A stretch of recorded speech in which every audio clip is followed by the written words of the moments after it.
I really had a very difficult time deciding whether to run. I had run 4 times, been elected 4 times, and almost always the top vote getter. But I thought it was time for a variety of reasons. And I actually took a course through the church. It was for people who were thinking about changing their volunteer or career paths and so on. And I decided not to run.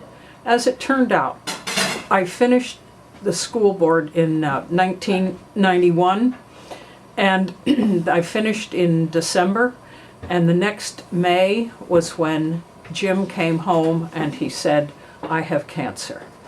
And that was in May, and then he lived for about 4.5 months, and then he died. And you know, it worked out well. All the kids would come and talk with him. Other doctors would stop by, which was great. One doctor volunteered to take him for radiation, which he did for a while till it really couldn't taste anything. And friends from Belleville, Illinois, his hometown, came. One he had known since kindergarten, the other from high school. They came, and it gave us time to absorb it. It takes a while to absorb it. It really does. And also, he got several infections, though, and would go in and out of the hospital. And the final time, my sister was with us. She was living in Korea, but she was with us then, visiting.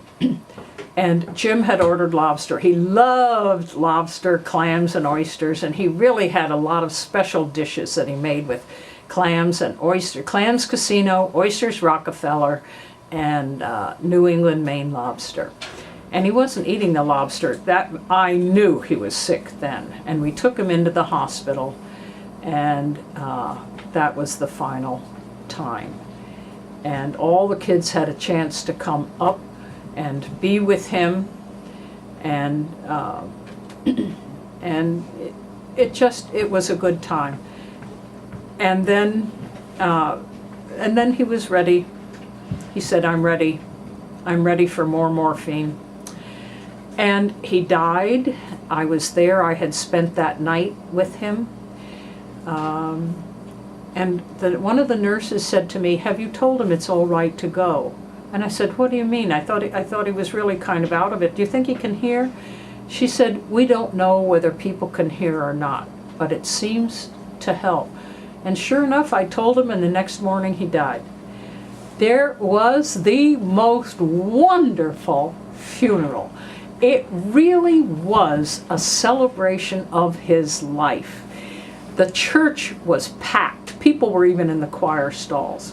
And Jim had said to Andy France, our wonderful minister, "I'd really like to have a jazz party after the funeral." And Andy said, "Well, why don't you have a jazz funeral?" And he talked to a couple of the people. They had a jazz band there. The drums had an empty stool sitting beside them, because that's what Jim played. And when we were in the chapel waiting to go in, I realized they were playing "There'll Be Another, Never Be Another You." Well, that was for sure. And it was a wonderful service. Andy gave a great homily talking about some of the good, bad, and indifferent things, but a lot of loyalty to his profession and to his family. Let's stop for a while.